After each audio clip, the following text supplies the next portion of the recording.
Hello guys, it is me, SearingSorrow Imagery, and I'm back with another bad fanfiction reading of After by Anna Todd / Imaginator 1D, aka Imagination Movers. You gotta think about imagination movers. You gotta think about imagination movers. You gotta think about imagination movers. You gotta think about it. And today we are doing chapters 32 and 33. Here we go. I rush to Noah's car, and my phone vibrates with a text from Liam. Liam! Ah! Or Landon, Harry scraped his knee.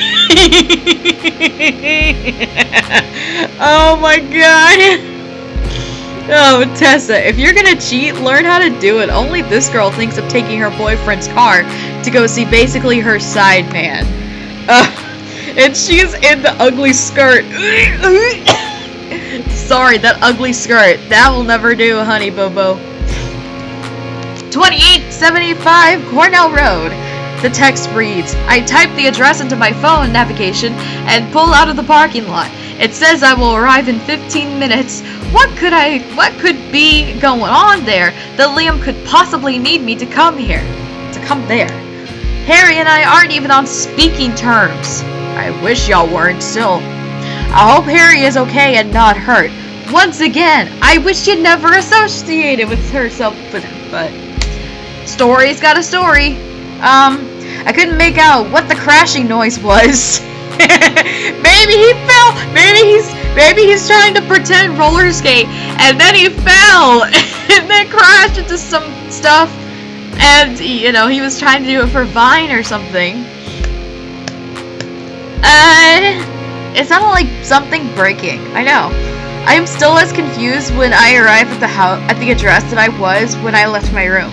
Noah had called me twice, but I ignored it. I need that navigation to stay on the screen, and honestly, the confused look on his face when I left him there is haunting me.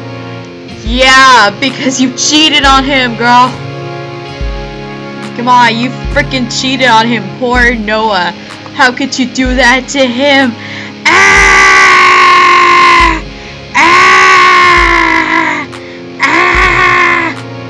The houses on the street are all large. They all look like mansions.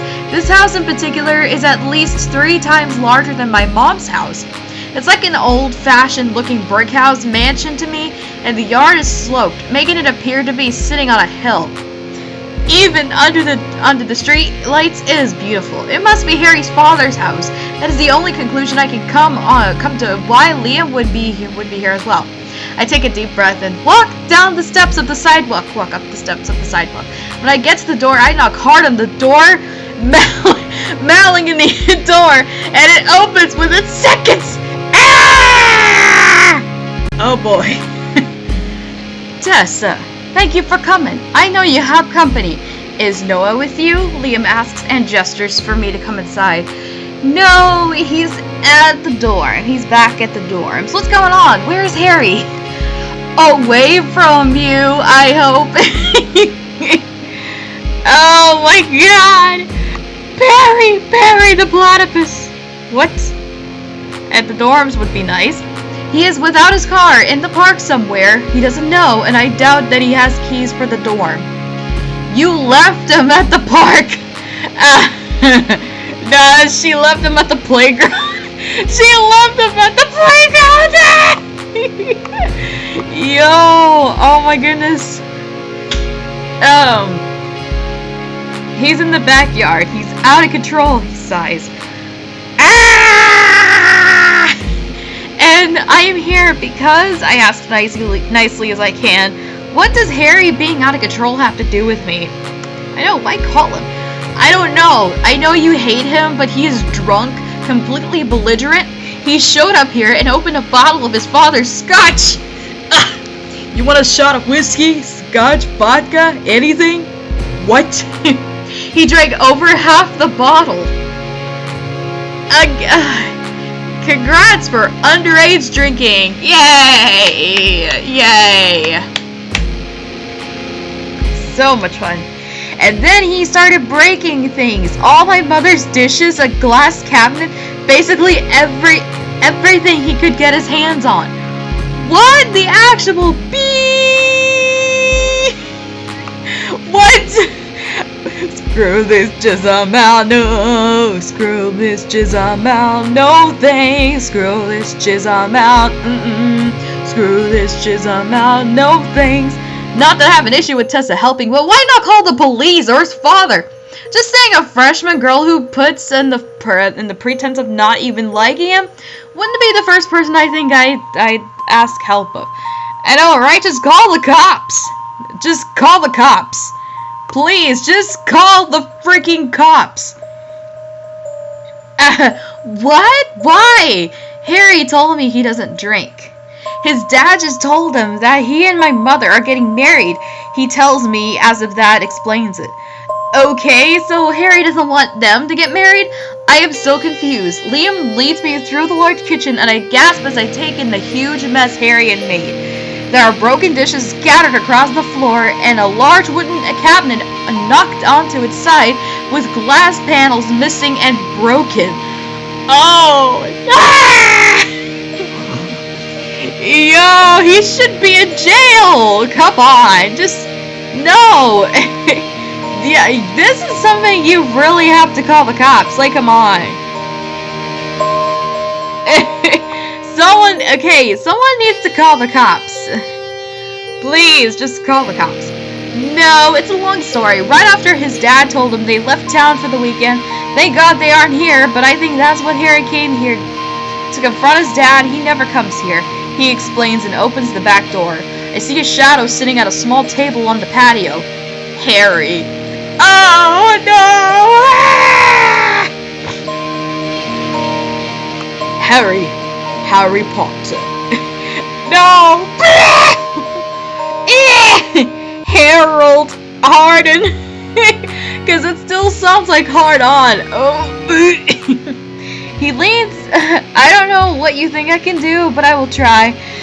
I tell Liam and he nods. Just call the police! Oh my god! Ugh. What bad boys are part animal, I swear! He's probably gonna break a few of her bones. He might, I bet he'll probably break her bones, break her ribs, anything. Just, no! Just call Steph or call the cops! I keep saying, call the cops!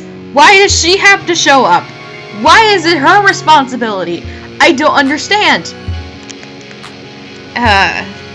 He leans down and puts his hand on my shoulder. He was calling out for you.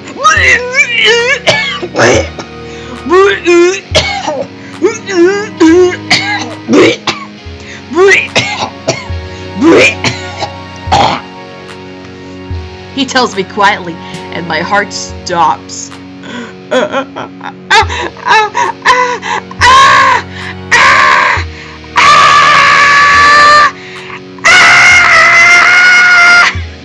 I walk towards Harry, and he looks up at me. His eyes are bloodshot, and his hair is hidden under a gray beanie. His eyes go wide, then darken, and I want to step back. He looks almost scary under the dim patio light. Like a serial killer! Ah! He looks like a serial killer! Ah! Oh God! So, he's like a serial killer.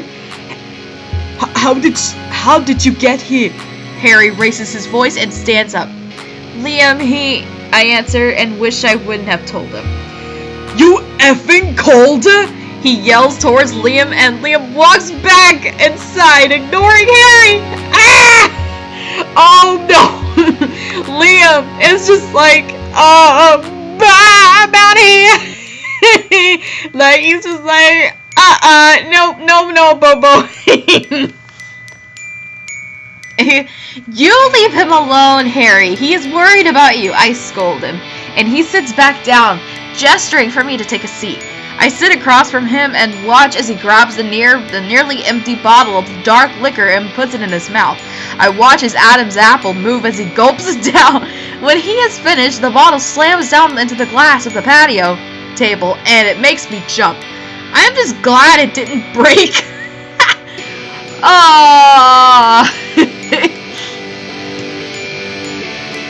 Aren't you two something? You're both so predictable. Poor Harry is upset, so you gang up on me and try to make me feel bad for breaking some... Oh, aren't you two something? You're both so predictable. Poor Harry is upset, so you can gang up on me and try to make me feel bad for breaking some from crappy China, he says with a sick smirk. Over China! He broke his bomb as China!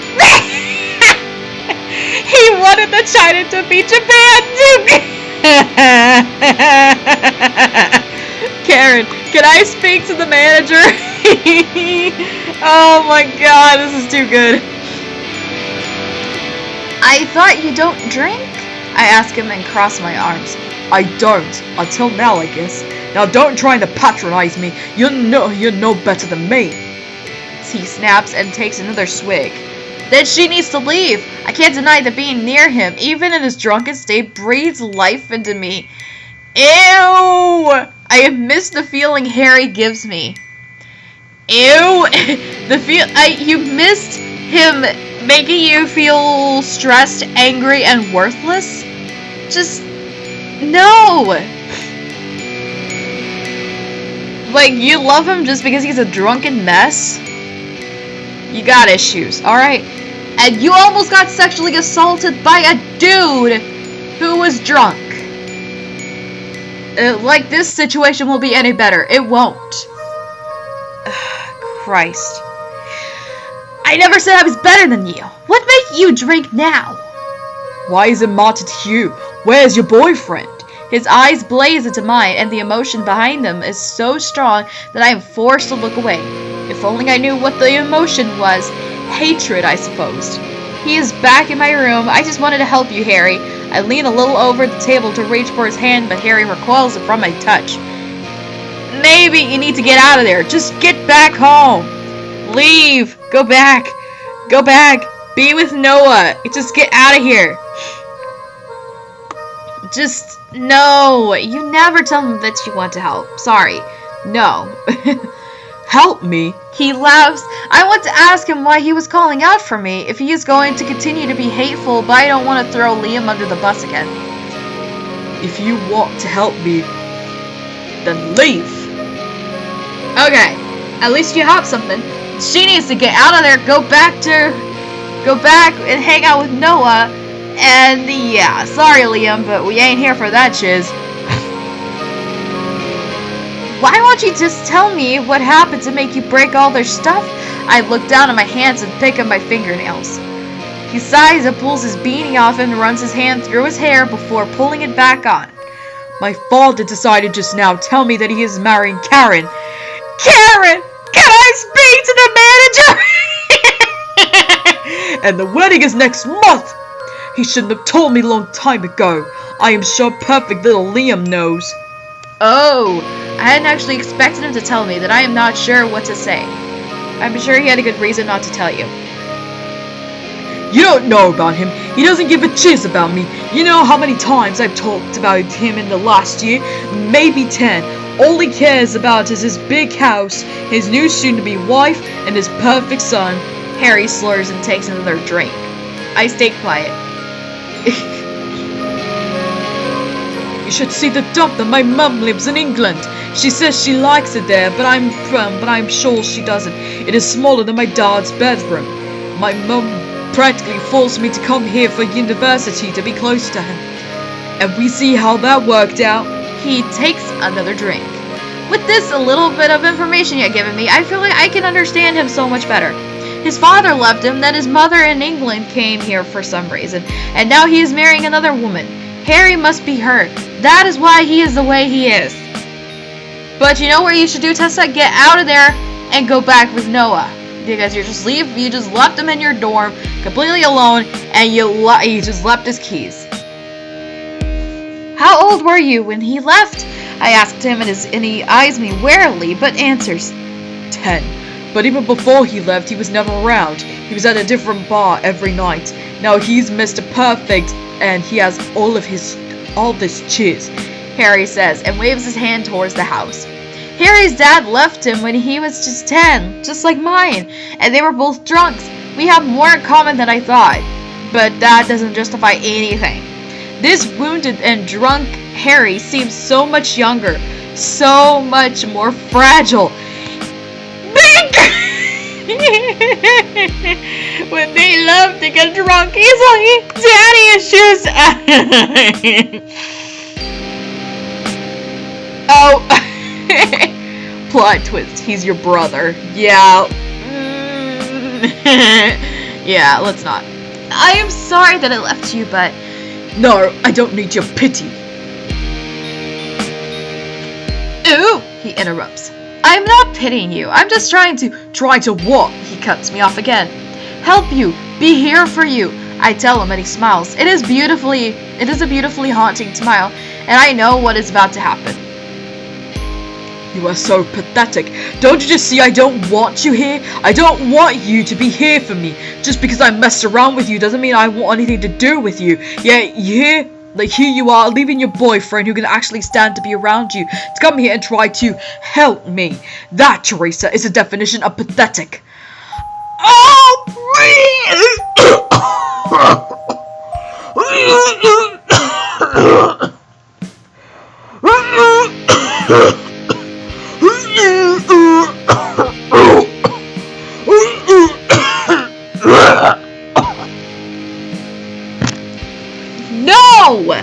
No! There he goes, insulting her again.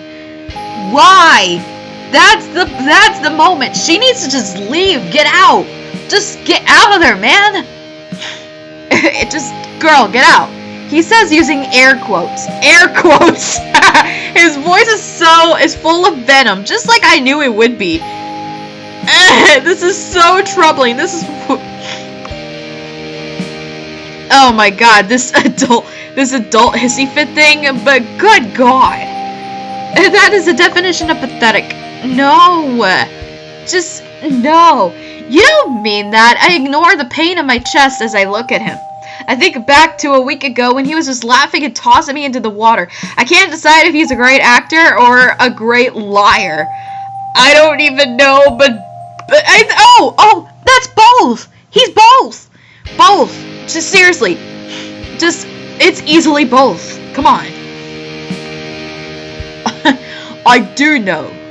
Go home, he tells me, and raises the bottle to take another drink. I reach across and snatch it from him and toss it in the yard. What the heck? He yells, but I ignore him. I walk towards the door and he steps in front of me.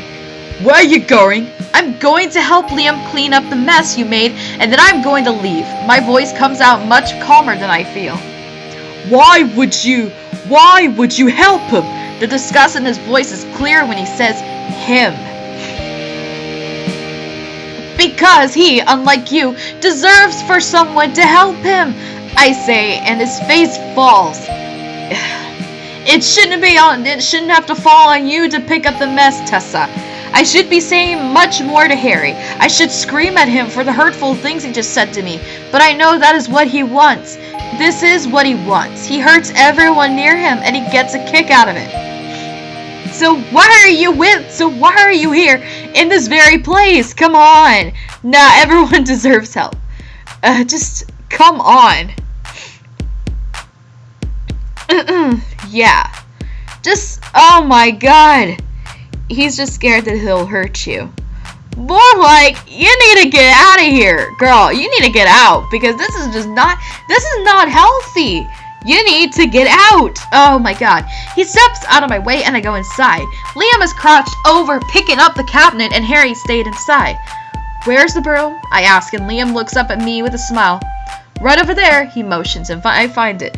Thank you for everything, he says, and I smile. I begin sweeping up the glass from the smashed dishes. There are so many. I feel terrible, or Karen, when she comes home, to find all of her dishes gone. I hope they didn't have any sentimental value to her.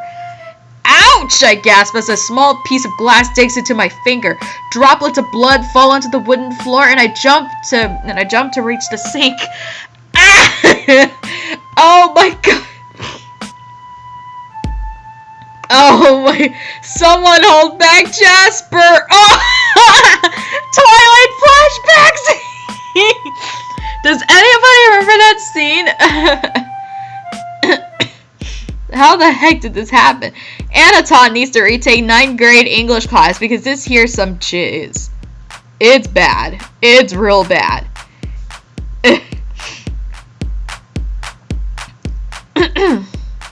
Yeah, just... Come on. But this is ridiculous. Good God. And I'm still calling her as Karen. Karen, can I please speak to the manager? But yeah, I was talking about the Twilight reference because if you guys remember a New Moon with what's her face?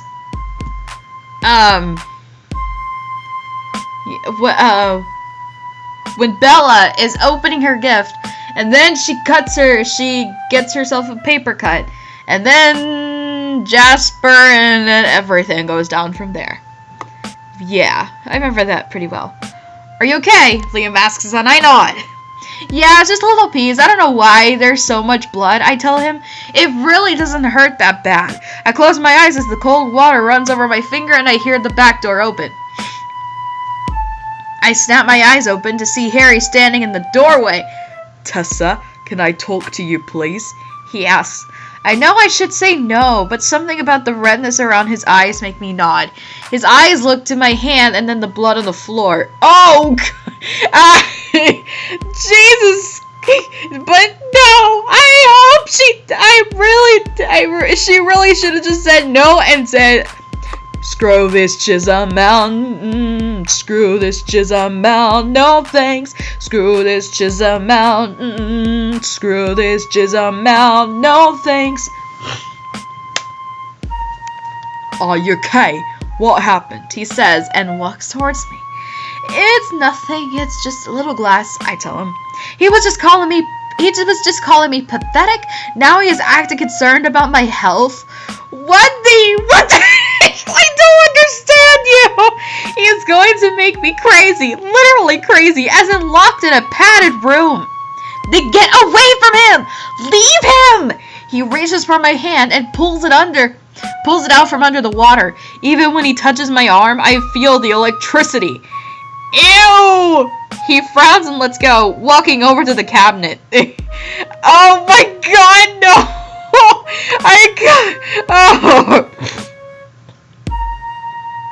I swear, Wattpad, they have its stories with a whole bunch of bipolar people. If you read all the stories here, at least half of the people in the story are bipolar. This dude is bipolar! He's in a fragile, drunken state, and he clearly has bipolar disorder of some sort. Like, he went from literally calling her pathetic to suddenly being all worried that she has a little cut. Bro, stay in your lane! Ah! What are the band-aids? He asks Liam. Liam tells him that they are in the bathroom. Within a minute, Harry is back with a band-aid and he grabs my hand again. He wraps it around my finger gently and I stay quiet. Liam looks as confused as I am by Harry's actions. Jeez! Liam is like, yo, what is going on? This Harry dude should make up his mind, please!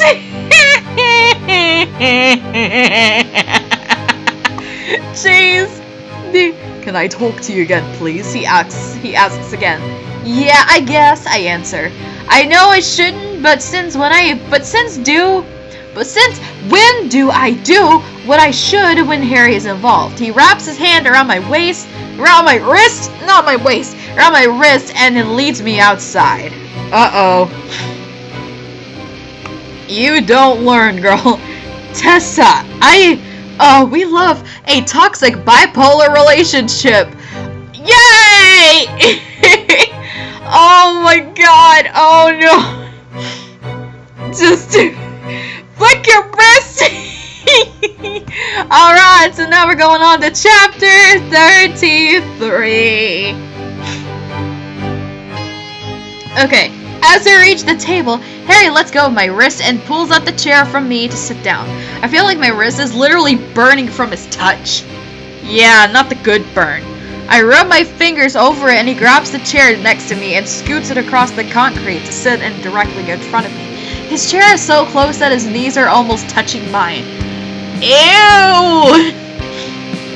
What could you possibly want to talk about, Harry? I ask him in the harshest tone I could muster. He takes a deep breath and pulls his beanie off again and sits under the table. I watch as his long fingers run through his hair and he looks into my eyes. I'm sorry, he says, and I look away and focus on the large tree in the backyard. Did you hear me? He asks and leans in. Yeah, I heard you, I snap. He's crazier than I thought. If he thinks he could just say sorry and I will forget the horrible things he continues to do to me on an almost daily basis. You're so darn difficult to deal with, he says, and sits back into his chair. The bottle I toss into the yard is in his hands, and he takes another drink. How is he not passed out from drinking so much? You haven't been passed out when you mixed your drinks like you mixed your light and your dark way back in the earlier chapters? Yeah. Surely she doesn't remember that. I am difficult? You have to be kidding me. What do you expect me to do, Harry? You are cruel to me, so cruel, I say and pull my bottom lip between my teeth. I will not cry in front of him. Noah has never made me cry. We have been in a few fights over the years, but I have never been upset enough to cry. I don't mean to be. Yes, you do, and you know it. You do it purposely. I've never been treated poorly by anyone in my entire life. I bite my lip harder. I can feel the knot in my throat. If I cry, he wins. That's what he wants. Then what do you keep coming around? Why not just give up? She needs to just leave. Well, if I don't know, but I can assure you after tonight, I'm not going to. I am going to drop literature and take it to tech and take it next semester, I say. I hadn't planned on doing that until now, but it is exactly what I should do. Yeah, imagine the wasted, unless you do it early enough, that's a lot of wasted money. Please don't do that. Why would you care? You wouldn't want to be forced around someone as pathetic as me, right? My blood is boiling. If I knew what to say to hurt him as bad he always hurts me, I would. Well, like y'all had a fight. Y'all literally had a fight during lit class over freaking Pride and Prejudice. Yo, someone. Yo, I need a drink. This is just bad. Oh my god. Oh my god. Like y'all hadn't even heard of that shit. Like, come on. Like, y'all fight over freaking Pride and Prejudice, and that like nobody ever fights over other American literature over anything from like Toni Morrison or Herman Melville or anything like that. But or even freaking Nathaniel Hawthorne. Not Scarlet Letter, please! I'm talking like some of his shorter stories, you know. Like Young Goodman Brown. I feel like, you know, the main guy. Yeah, my opinion on that. Had he listened to his freaking wife, then maybe he wouldn't happen. But of course, story has the story, so there you go. But yeah, but that whole thing where he went to that forest and all that shiz went down. Yeah, that he basically made every dumb horror character look really smart. That's just me. That's just my opinion. But that pissed me off so much, and he left his wife, and then he lost his faith both figuratively and literally. And all I gotta say is, boy, it's what you deserve, because because when you pull chiz like that, yeah. Take your unseasoned chiz with ya. I didn't mean that I didn't mean that I am the pathetic one. I release my lip from my teeth and my mouth falls open. Well, I won't argue with that, I say, and he takes another drink. I reach from the bottle and he pulls it away. So you're the only one who can get drunk, I ask, and a small smile appears on his face. The patio light shines off his new eyebrow ring as he hands me the bottle. I thought you were going to toss it again, he says, and I put the bottle to my lips. The liquor is warm and tastes like burnt licorice and dipped in rubbing alcohol. I gag and Harry chuckles. Uh-oh, here we go again. Here we go again with the bipolar juice. How often do you drink? I ask him. I need to get back to being angry with him after he answers. Before tonight, it has been about 6 months. His eye falls to the floor like he's been ashamed. Well, you shouldn't drink anymore. It makes you an even worse person than usual. You think I'm a bad person? His tone is serious. Is he that drunk that he would consider himself a good person? Yes, I breathe. Well, I'm not. Well, maybe I am. I want you to. He stops. You want me to what? I have to know what he was going to say.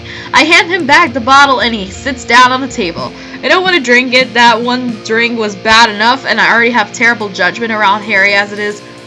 Nothing, he tells me, and I know he's lying. Why am I even here? Noah's back in my room, waiting for me, and here I am, wasting even more time on Harry.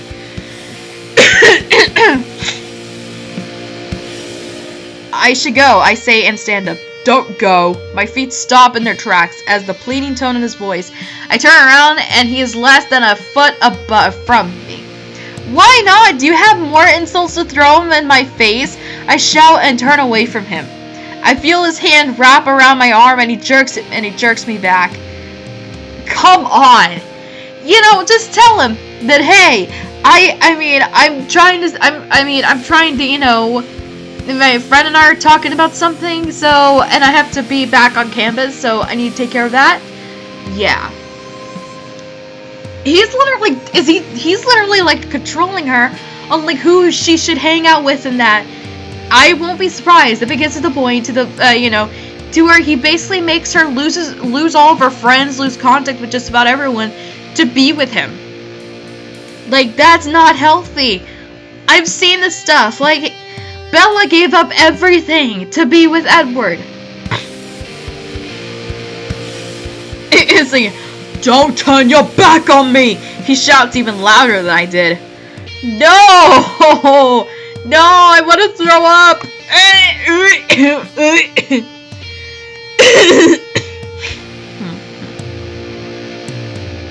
Yeah, just come on. I tried to turn my back on you ages ago, man. I should have turned my back on you a long time ago, I scream and push against his chest.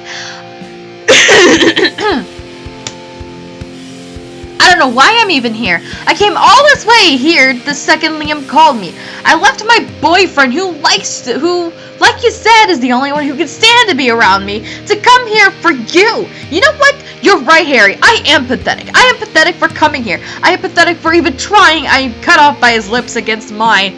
No! No! No! No! No! No! No!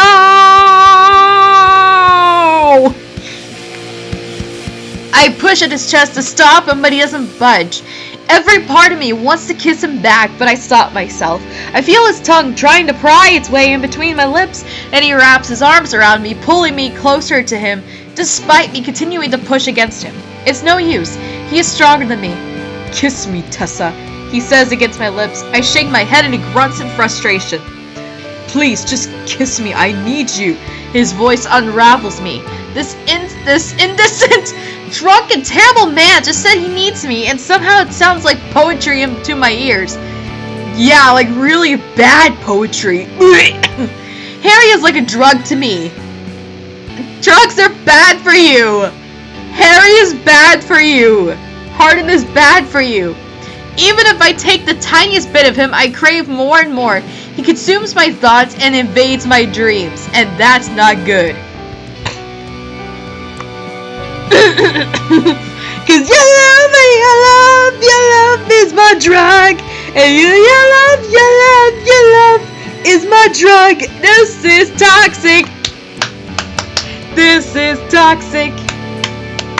This is toxic. This is toxic. This is toxic. This is toxic. This is toxic. This is toxic. The second my lips part his mouth is on mine again. This time I don't resist. I can't. I know this isn't the answer to my problems and I am just digging myself deeper, but that doesn't matter right now. All that matters are his words. I need you. Could Harry possibly need me the way I desperately need him? I doubt it, but for right now I pretend that he does. He brings one of his hands to cut my cheek as he runs his tongue along my bottom lip. I hear a rustling noise and pull away. He lets me stop the kiss, but he keeps his arms wrapped tightly around me, his body pressed against mine. I'll look towards the back door and pray that Liam didn't witness my terrible lapse of judgment. I didn't see him, thank God.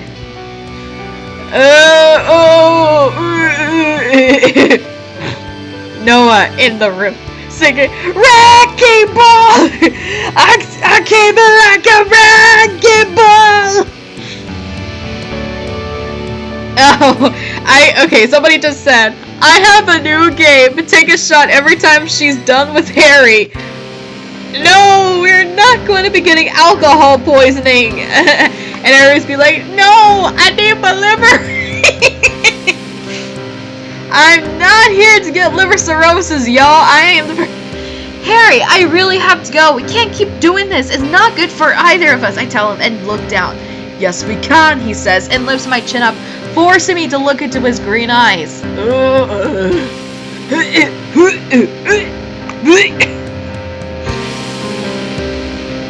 Just no. I think the heck not, you trick-arse witch! Please! No, we can't. You hate me, and I don't want to be in your punching bag anymore. You confuse me. One minute you're telling me how much you can't stand me or you're humiliating me after my most intimate experience. He opens his mouth to interrupt me and I put my finger against his pink lips to continue. And then the next minute you are kissing me and telling me you need me. I don't like who I am when I am with you and I hate the way I feel after you say terrible things to me. Whoa, well then you should just leave him. Just leave him, please. Just leave him. They need help. Oh god, we're just running in circles in some chiz, and it's so toxic. They need therapy, and they both need to break up. Like, come on. Who are you when you are with me? He asks. Someone I don't want to be. Someone who cheats on their boyfriend and cries constantly, I explain. You know who I think you are when you're with me? He runs his thumb along my jawline and I try to stay focused. Who? Yourself. I think this is the real you. You're just too busy caring about everyone else thinks about you to realize it. He sounds so honest and sure of his answer that I could take a second to really think about his words. And I know I did to you after I fingered you. He notices my scowl and continues. Sorry, after our experience was wrong. I felt terrible about after you got out of my car. Jeez. But it just our experience. I hate these euphemisms. Oh my god. I doubt that, I snap, remembering how much I cried that night.